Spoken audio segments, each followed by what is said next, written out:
Now, can you hear me? Now we can check the audio whether you can hear me or not. I've just changed the audio settings. Now, can you hear me?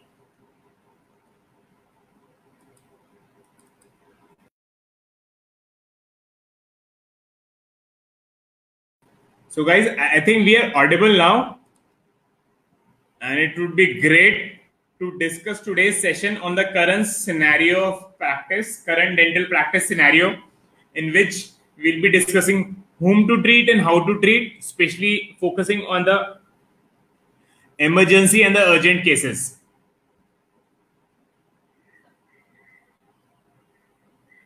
And day before yesterday, we had a session on the recent dental advisory protocols which we need to follow.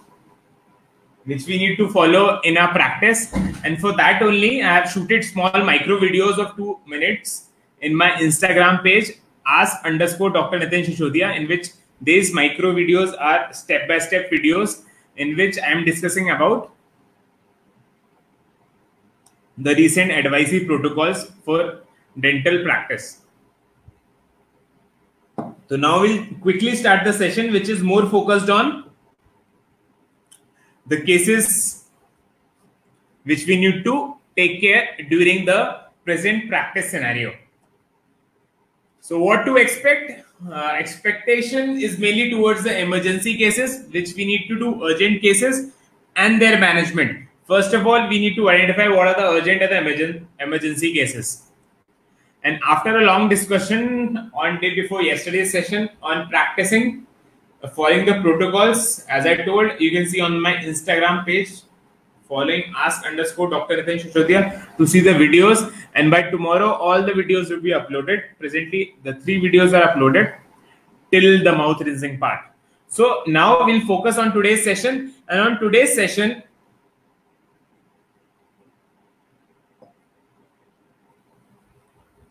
first of all, I'll just briefly spread out the criteria which we need to treat regarding the facial space infection, uncontrolled bleeding, dental pain, facial fractures, acute pulpitis, dental abscesses, dental trauma, unavoidable extractions, vertical tooth fracture, those dental pain which are not relieved by analgesic antibiotics,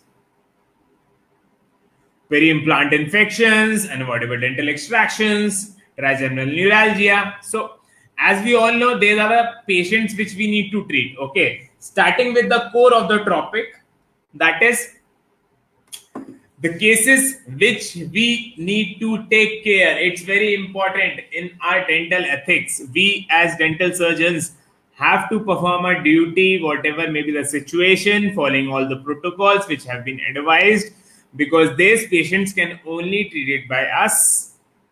And we as practitioners are in close proximity to the areas of the lockdown which can help them. So now it's been 2 months. We were not practicing, but a lot of patients, we did video, audio consultation. These are the ideal candidates to treat. And the patients who have such type of situations which give you a video call or images of such acute infections, we need to treat that patients. So basically, the criteria is fast spreading infections like facial spaces infections, Ludwig Angina, acute cellulitis of dental origin. Okay, so these are, I'll say, very emergency cases in which the spreading infections may be very lethal, because all the facial space infections have a communication to the brain through the I'll say dangerous area of the face. Especially if the infection spreads to the danger area of the face, we all know the chances of cavernous sinus thrombosis is there. A lot of other complications are there which may lead to severe, I'll say, irreversible damage to the patients. So what we have to do in such type of patients, our main protocol is we don't have to do any surgical procedure. We just have to follow with good antibiotic therapy which goes towards our main antibiotics which we give, that is augmentin 625. If it is an adult patient, in case of kids, we can give 375 mg. Along with, we have to add metronidazole 400 for the anaerobic infection. this is the base like antibiotic therapy. And those patients which are, I'll say, allergic or penicillin sensitive, we can modify our doses with azithromycin, clindamycin, and other drugs. And sometimes what happens in very severe cases, if you feel after 3 to 4 days there is no effect in the reduction of the swelling, we have to go for IV drug administration for immediate relief. The most commonly given are the Monosef, Sulbactam. Several other categories are there. You can advise, if you are well versed with IV injection, you can also give, because these types of infections have to be controlled. And if the infection is controlled within a week, and then you check for the tooth examination, or you already had an OPG examination with offending tooth, then you can go with the treatment of the tooth. Okay, so this type of facial infections we have to manage with good antibiotic therapy, and we have to have a repeated follow-up of these patients on phone calls after 3 days, 5 days, so that you are aware what is the present situation, because sometimes the oral antibiotics won't work, and then you have to go towards IV drugs. So it's very important. Next is the uncontrolled bleeding of dental origin. Now, there could be a scenario in which, as the patients are avoiding dental clinics also because of the cross-contamination spread, sometimes they tend to traumatize their oral cavity by doing some heroics of tooth extraction or whatever it may be, or some laceration. They may have uncontrolled dental bleeding. Okay. For example, if it was after an extraction or during the extraction you feel there will be much bleeding, you can start with gelatin sponge. It works great. It basically works as a, I'll say, as a base in which the clot forms very freely. Okay. Along with, if you are giving a teleconsultation, you can just advise them to take tranexamic acid in such type of cases, or Tenexa. Most of the cases will be relieved by tranexamic acid. And if it is in your clinic, you can give tight sutures, put few, I'll say, powder of this tranexamic acid into the socket, suture it, that's it. Okay. So what my key tip in cases in which you can suspect uncontrolled bleeding is, if for example you did an extraction in your clinic, okay, put this gel foam. This gel foam works great. It allows the clot to form very smoothly around this gel foam. So chances of clot getting dislodged, or after the good instructions, if the patient spits also, it stays into the socket. And you can advise these medicines along with. Okay. And also the patient can come with uncontrolled bleeding following some fall, dental trauma. So traumatic injuries, we had a great session starting from light lip laceration to dentoalveolar, I'll say, trauma to trauma. We had a very, I'll say, detailed discussion. So you can see that videos. So these are the basic things which you need to take care. So the third patient which will come, or which is indicated for treatment, is severe uncontrolled dental pain not responding to any routine measures. So as during the lockdown, we were prescribing a lot of analgesics and antibiotics to the patients. Okay. Now, if the patient didn't responded, or suddenly after response of, I'll say, if the antibiotic therapy was responded for a week or 10 days or a month, now the patient may have severe pain again. So we don't have to advise him antibiotics again and again. We have to go for an examination, and if we feel that dental pain won't be relieved, and the patient also says the same, then we have to go for a procedure. What is the procedure? Most common is go for an access opening. Go for example, in such type of cases, there is very high likely chances that there will be a drainage. So जब patient को severe pain हुआ, in cases like, I'll say, phoenix abscess, that is, it appears to be chronic lesion which may be acutely giving symptoms. So the chances of drainage is very high. So you just need to open up. Okay. So the uncontrolled dental pain can be of several other reasons also, like, I'll say, acute pulpitis. So this radiograph is a more severe version of a phoenix abscess, in which a chronic abscess has turned into an acute abscess causing severe pain. Okay. So what my advice is there, if there is a condition of irreversible pulpitis or pulpitis or such type of cases, put a rubber dam, start with your access opening. As earlier protocols, when he enters, you will go for rinsing of the mouth with povidone iodine, if only consultation. And if you want to go for any procedure, do with chlorhexidine also. So it will ensure as low as possible, I'll say, microorganisms in the oral cavity, because after thorough rinsing, अच्छे से जब हम rinse करा लेंगे with this, I'll say, mouth washes, the chances of aerosols, infected aerosols, are very minimal, and that too when you put a rubber dam, it will be almost negligible. So rubber dam is must, but before that you have to decide whether your treatment will help or not. But in such type of cases, it will help. So again, as the radiograph is showing, that it's a case in which you may think of extraction, and it's very important in such type of cases how to decide whether the tooth has to get extracted or saved, or it can be saved. See, in such type of grossly decayed tooth, one criteria is very important. If you feel you can restore the tooth either by doing post and core, or very mild perforation is there, or thin tooth structure is there. So that means if a thin tooth structure is there in the furcation area, and you know you can do a post and core, you can definitely save the tooth. Then you have to save the tooth. Okay. If the furcation involvement is there and only one root is infected and the other root has good bone support, then you can do hemisection and at least save half of the tooth structure. So this is a very simple criteria. Whenever, if you feel you can restore the tooth, you can save the tooth. Simple. Next, trauma involving the facial bones. Yeah.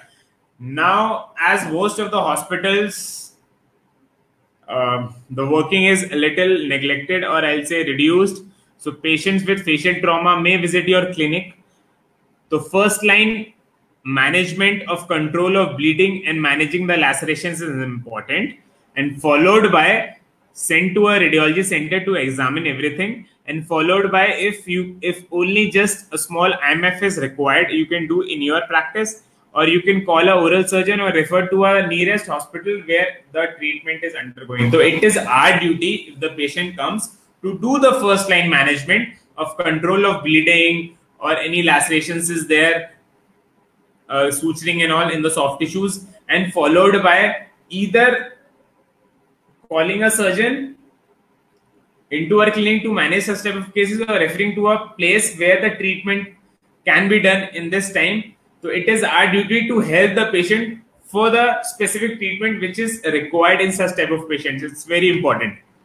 Next is acute pulpitis. Yeah. Though this radiograph appears a small tiny, a good proximal decay, such type of patients may have severe pain, and sometimes the painkillers won't work. So these are ideal candidates. I'll say emergency situation only, in which we have to go for a root canal. So as you must have heard a lot of practitioners giving their approaches how to manage such type of cases, like some are saying do an access opening, put a pulp devitalizer, and later on go for a procedure. But my saying is there, because you definitely have to use any rotary instrument to remove the caries. So if you can do a good access opening by following isolation protocols with rubber dam, go for a single visit root canal in such type of cases. See, give 30 to 45 minutes extra, but if you do a single visit root canal in such type of cases, at least it will be sure enough, long-term infection would not be there. Because if we just do an access opening and just send the patient, chances of long-term infection is very high. And sometimes what I feel when we give this, I'll say pulp devitalizers, the canal gets, I'll say, loaded with the fixed pulp, and sometimes it is very difficult to negotiate. So it's very important in such type of acute pulpitis cases, try to manage these patients in a single sitting root canals. So as the patient has entered your clinic and you have to go for a procedure, it's better to end up in one or maximum 2 sittings. And then if crown has to be given, or whatever long standing procedure in which you have to do a crown prep without a rubber dam, that you can delay by giving a good temporary restoration, either with GIC or with the intermediate restorative material, so in which the restoration may stand longer. Okay.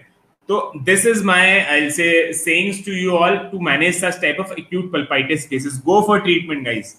Do a good rubber dam isolation do procedures in a PPE kit. We can on our ACs also, good face mask, barriers, go for a treatment. Okay, because these patients will come again and again with pain if you just go for an access opening. It's better to go for a complete pulpectomy, I'll say, followed by obturation in single or 2 visits.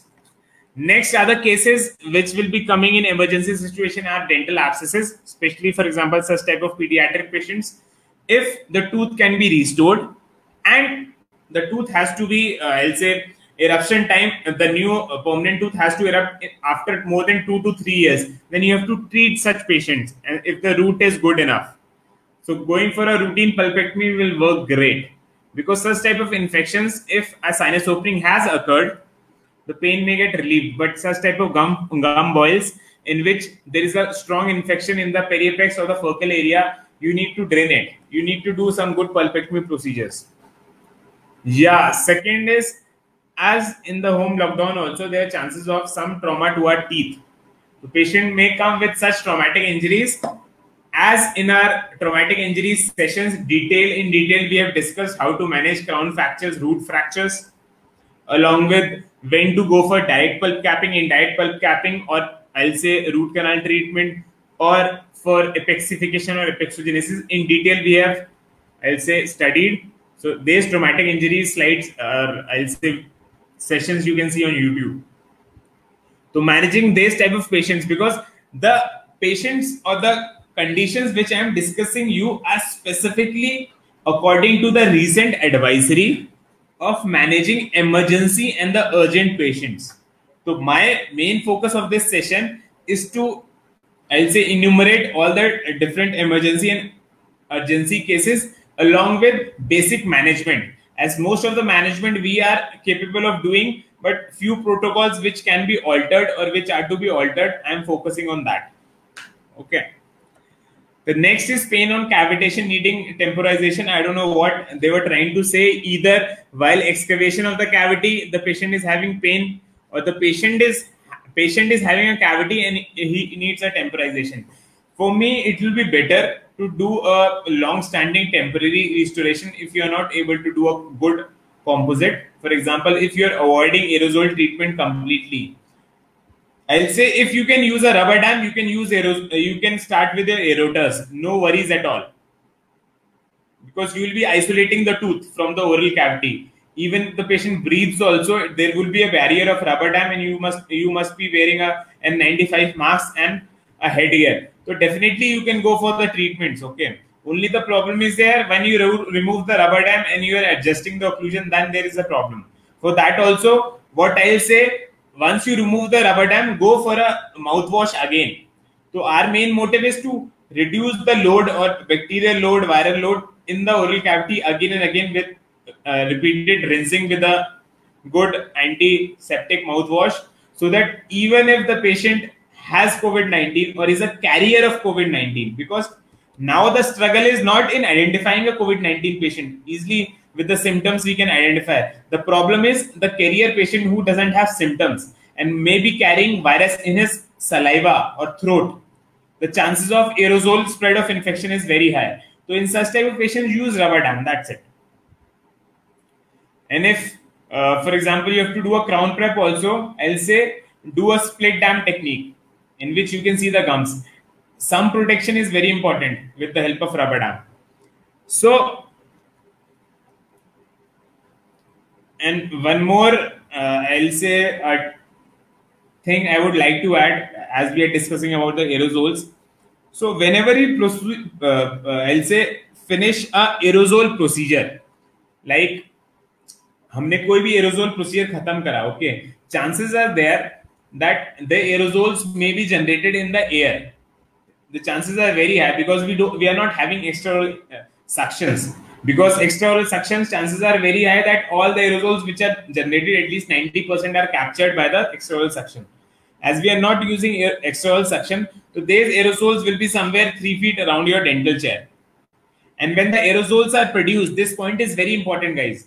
When the aerosols are produced, they don't settle down immediately. So whenever you perform an aerosol treatment, after giving, you just don't have to remove your mouth mask. then and there. You have to wear your mouth mask. You have to give a prescription and send the patient, and allow the aerosols to settle down. Very important. It takes 15 to 20 minutes for all the aerosols which are generated to settle down. And what I'll prefer in that operatory, you and your assistant should go out of the operatory area, wait for 15 to 20 minutes. The aerosols will settle down. Then you can do the mopping. And in this meantime, it's very important to not to remove your mask, because the contaminated aerosols at the time of procedure, you are protected. But as we have a routine habit, once a procedure is removed, we tend to remove our mask. But it's very important, don't remove your mask. Leave the operatory if you want to remove the mask. Okay. And after 15-20 minutes, then you can do the mopping so that the aerosols settle down and the mopping is effective. And call the patient at least, I'll say 15 to 20 minutes more later after the mopping. So these things will help you, okay? Because we know most of the patient will not have symptoms, no fevers, no cough, but they may be a carrier. So in such type of patients, if we produce aerosols, we don't want to get infected in that way. That while procedure, we are very cautious, but after the procedure, we tend to remove the mask, or we tend to move in the operatory and we get the infection. So this is very important, guys. Next. Unavoidable dental extraction, yeah, definitely. If it is a grossly decayed tooth, or it is a vertical fracture tooth, or I'll say any old failed treatment case, or any third molar which is causing severe pain with pericornitis and all, we may have to go for extraction. Extraction we can do definitely. Orthodontic procedures, yeah. Dental pain of pulpal origin not controlled by analgesic antibiotics. As we already discussed regarding the pulpitis pain and acute alveolar abscess cases. So pulpitis mein we don't need to give antibiotics, okay? Just apply rubber dam, do the access opening, remove the pulp if possible, do the obturation in the same setting, otherwise in the next setting, close it, seal the orifice, very important. If you are not going for a crown, because we have to cut the tooth, okay? We have to take impression, a lot of other procedures there, and we are specifically following emergency treatment. Seal the orifice. Orifice ko how to seal? Once the obturation is completed, remove the GP from the chamber. Okay, only small dots of GP on the orifice must be seen. Okay, press them with a plugger. If you have flowable, I'll say composite or flowable GIC, put it over the orifice, or I'll say make a 1 or 2 1 mm of layer on the chamber and cure it. So what will happen? Even if in the meantime, the time when you are not giving crown, in between, if the temporary gets dislodged, your root canal will be protected. Because the root canal treatment, it's always, my opinion is, when I start a root canal, I want to end the root canal in such a way that I don't have to do a re-root canal anytime in future. So this is a very important criteria to go for a good coronal seal with a flowable composite or flowable GIC at the orifice level and floor level, so that even if when we are not giving crown and our restoration gets dislodged due to any reason, our root canal is protected. Because in aram se we can put a cavite if the temporary gets dislodged or the temporary restorative material, whatever you have placed, gets dislodged. Okay. So in such type of patient, go for the treatment, freely go for the treatment by placing a rubber dam. Simple. Acute dental abscess, again, very important. Acute cases with swellings, go for antibiotics. If you feel there's an infection and with vestibular obliteration, very important. Vestibule is obliterated. There are high likely chances that an abscess wants to drain from the tooth. Apply rubber dam, do access opening, let the pus drain from the canal. It's very important. Irrigate as much as possible with warm saline, very important in case of acute alveolar abscess or acute dental abscess in which the pus is draining from the canal.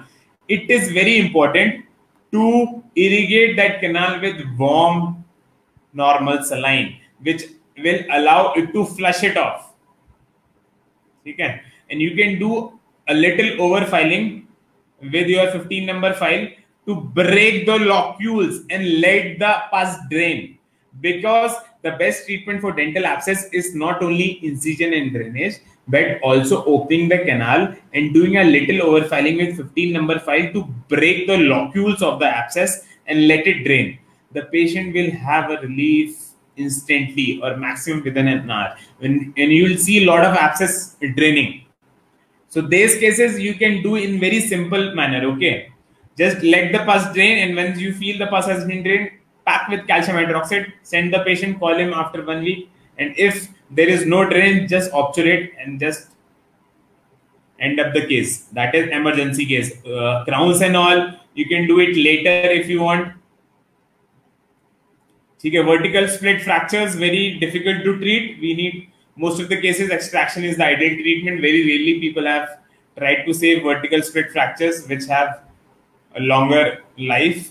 Endoperio lesions, first of all, diagnose whether it is an endoperio lesion or a perio lesion. If it is endoperio lesion, start with endo, finish with perio. Simple. Very important, because as there was lockdown suddenly, so a lot of patients, our old patient in which root canal was undergone or incomplete root canal is there, guys, call that patient, because 2 months without any obturating material into the canal, there is a very high likely chances that the bacteria have repopulated in the canal and they will cause a periapical infection. So such type of patients, just call them. I'll say these are not emergency cases but urgent cases, because the chances of them from urgent to emergency patient is likely to be very high. So go for the root canal, complete the root canal. Our main motive is to just to complete the root canal so that infection doesn't occur, and we give a temporary restoration with a IRM or GIC if you are not planning for a crown. Yes.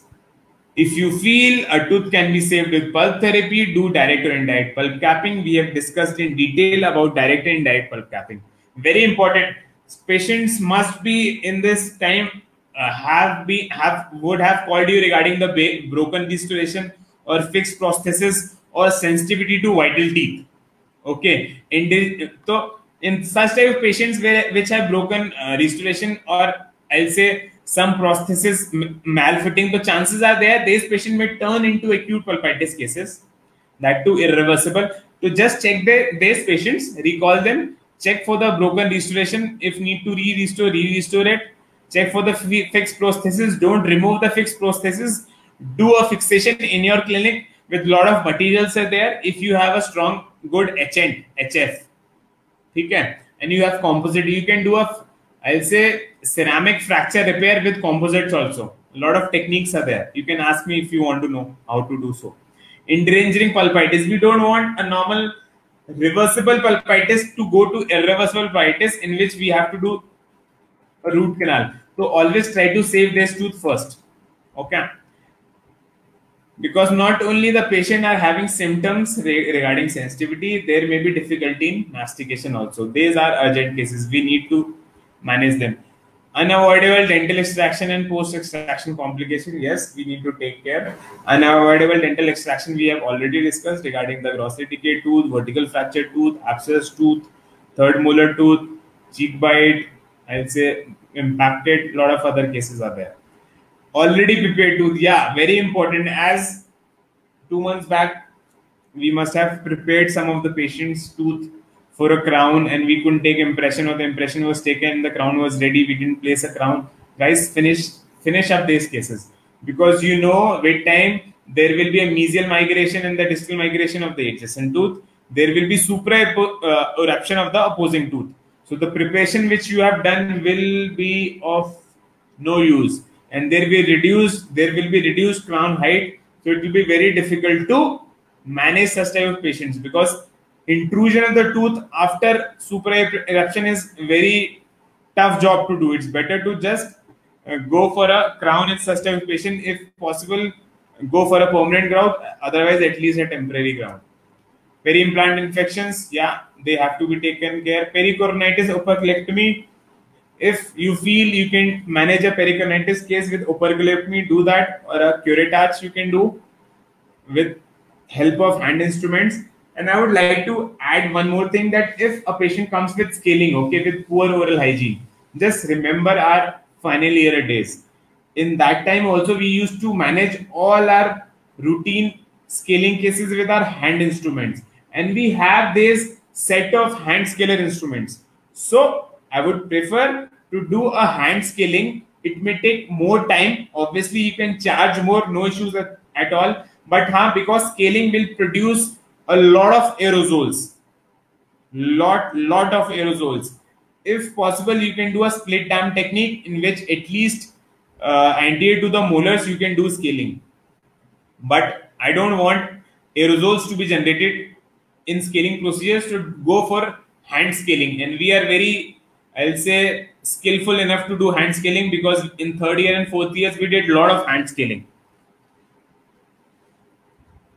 Yeah, very important. This is my clinic case, which came on last month, in which the patient has this lesion. I also posted in my virtual case discussion group regarding the provisional diagnosis. So such type of cases where you suspect, where it is suspicious related to any dysplastic changes or any, I'll say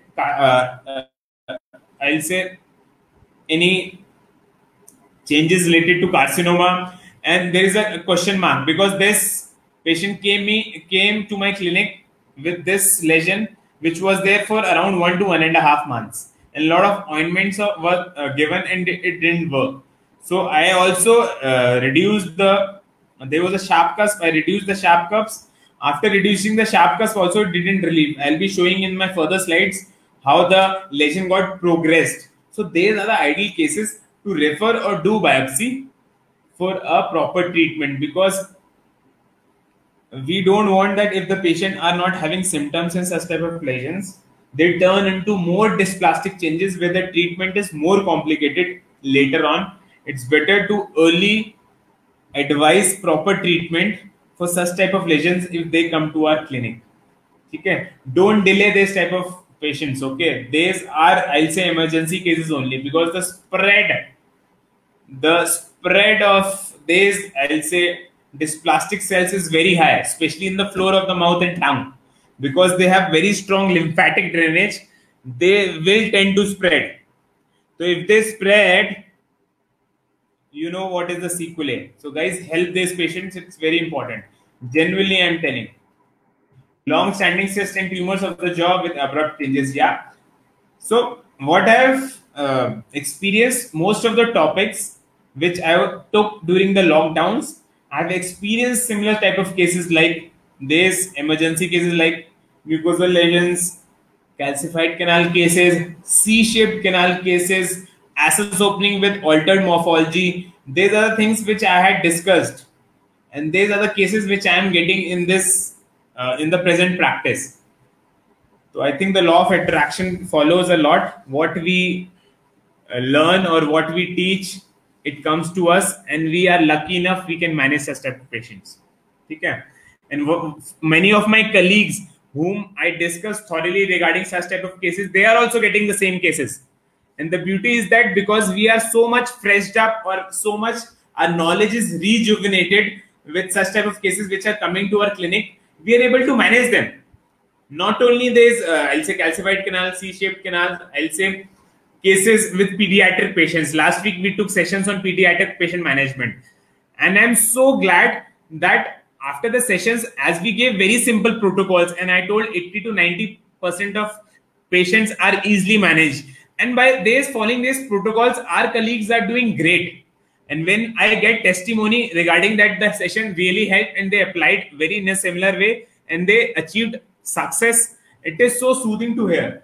So that's what I'm telling, guys. These cases which I'm discussing with you, definitely you will be getting such type of cases. And few, I'll say, brushing up of such type of cases will help you take decision instantly, rather than letting the patient to wait and then decide for the treatment after discussing. So I'll say these patients will definitely come to your to your clinics, and you have to manage. You have to you have to be a fast decision maker in such type of patients.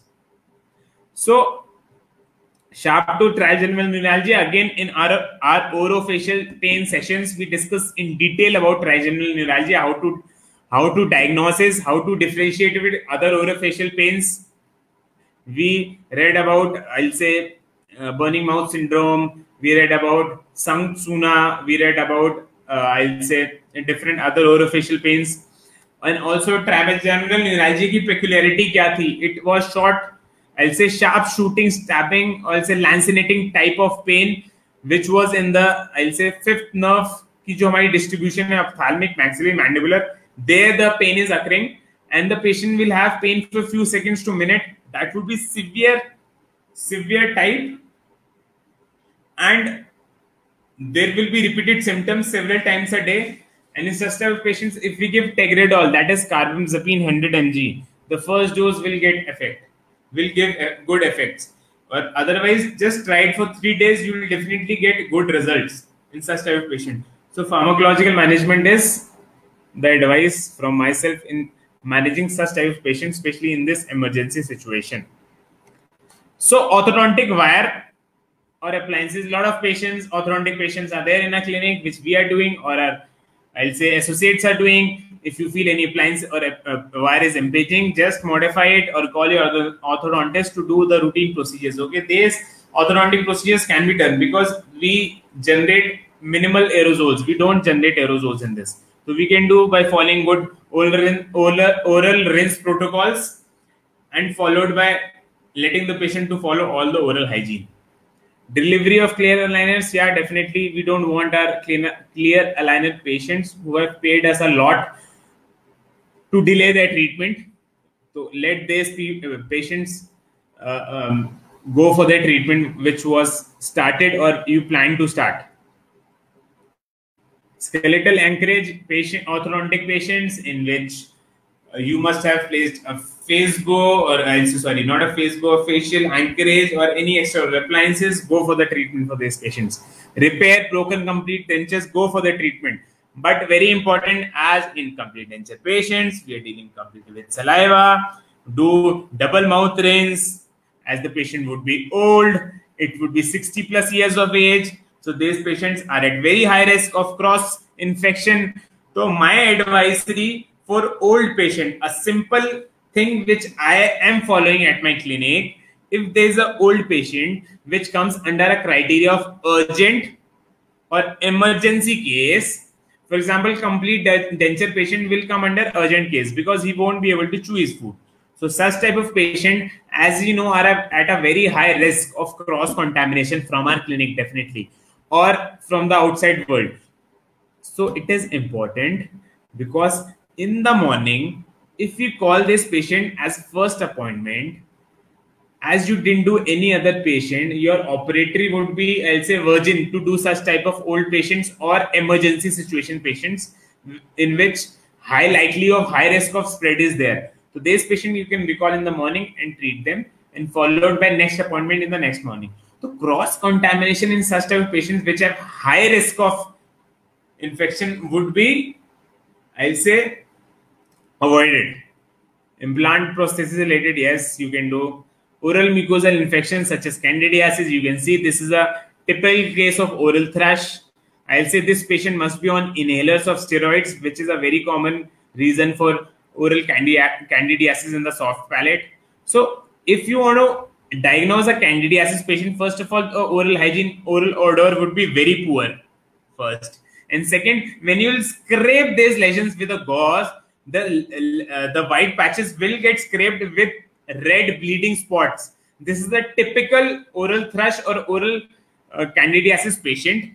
And management is simple. You go with a good anti-fungal lozenges or ointment, or sometimes we have to go for a systemic fluconazole therapy. Fluconazole we can give 200 milligram on day 1, followed by 7 to 14 days once 100 milligram.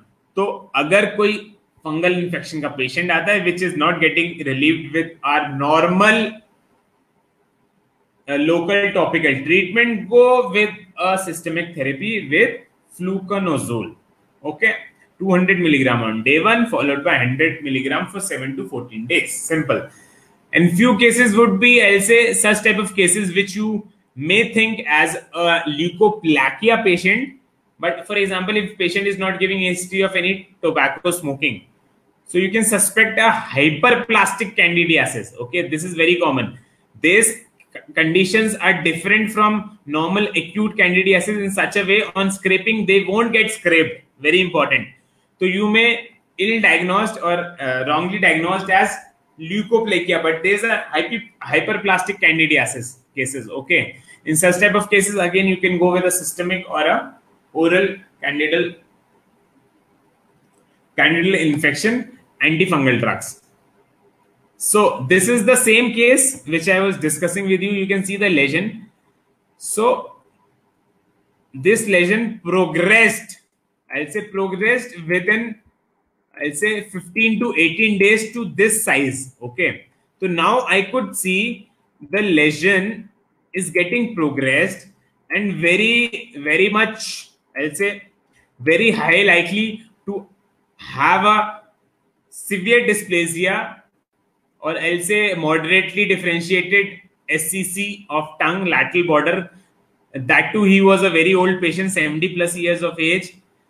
So don't delay the treatment. Just refer to a center where the biopsy and the treatment can be done as fast as possible.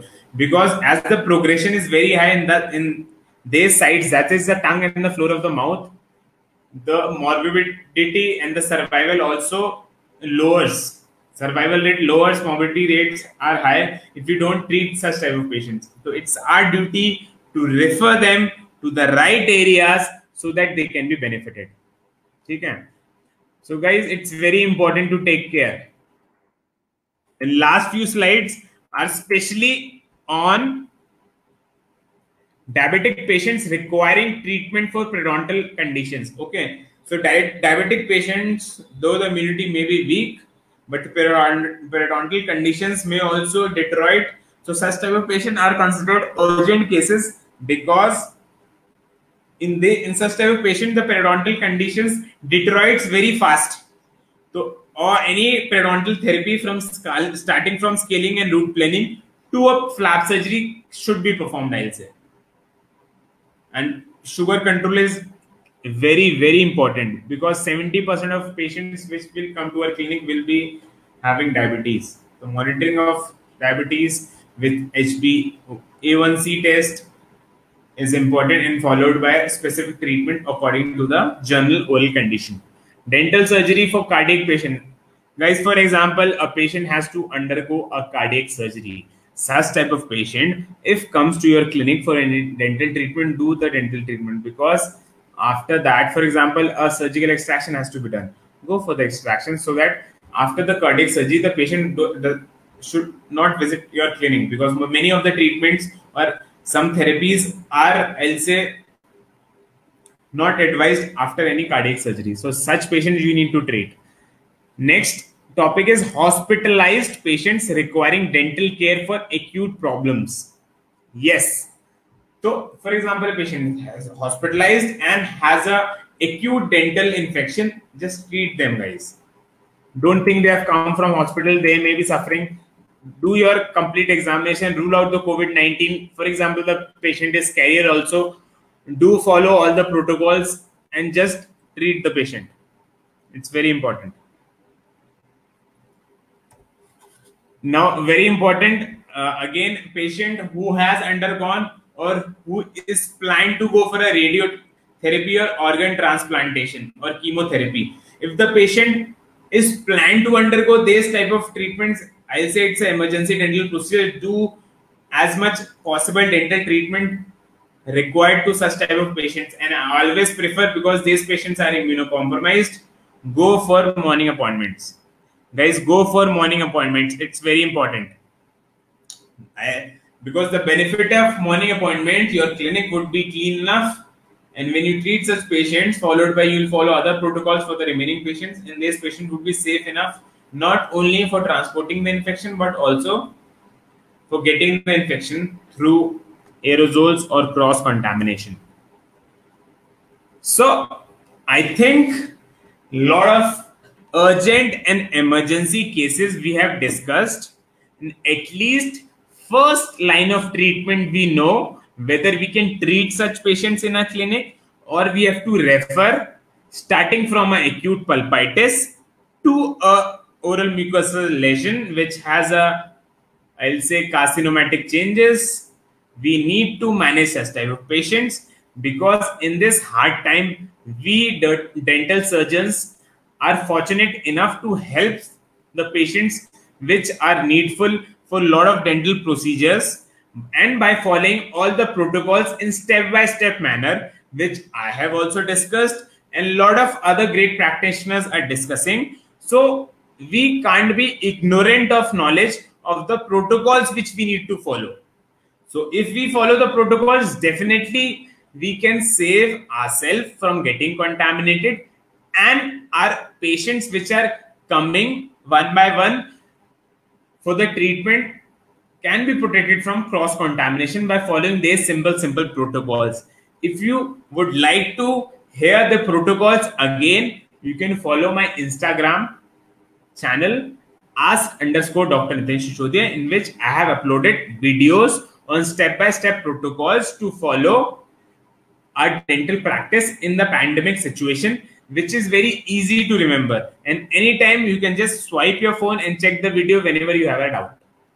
So I think in this time, when we work together, follow simple protocols, help each other in managing any emergent, or I'll say at least through phone calls, we will win this situation and we'll take over this hard time. Okay, and the good things which we'll be doing, we'll be getting the outcomes later on. Okay, so it's better to help our patient in whatever manner which you can, either by doing treatment or referring patients or teleconsultation, video consultation, whatever possible, and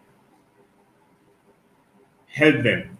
So thank you all for being such a nice listener, for looking on all the slides, all the steps which I told you. Hope you guys will get benefited. Definitely, I'm sure you will get benefited in your practice, and you can become a fast decision maker to manage such type of cases. Because whenever we know something and we keep on revising or brushing up, we tend to take the decision faster because we don't have to think. It's already fresh in our brain. We can just take the decision faster. And in this time, we have to be a fast decision maker. Okay. So guys, thank you. Thank you for listening to the session. I'll be coming with Q&A session if you allow me, tomorrow or on Sunday, whatever you feel. In that Q&A session, you will get 100% clarity on the protocols which you need to follow at your clinic, and according to your budget of the new equipments, whether you can buy or not. I'll give you several alternatives from very simple with low investment to high investment according to your practice, according to your location of the practice, so that we can aram se safely practice. So if you say tomorrow, I'll do a session tomorrow at the same time or on Sunday. So if you guys will give me a review for the session, that is a Q&A session. You remember our Q&A session are totally clinically oriented and very easy to understand. In that Q&A session, I'll be totally focusing on the protocols which we need to follow in a dental practice in the present scenario. So it will be a more of interactive session and you guys will enjoy. If you want, just text on the comment box tomorrow or Sunday so that I can prepare the slides accordingly. Till then, bye-bye. Take care. Thank you. Thank you all.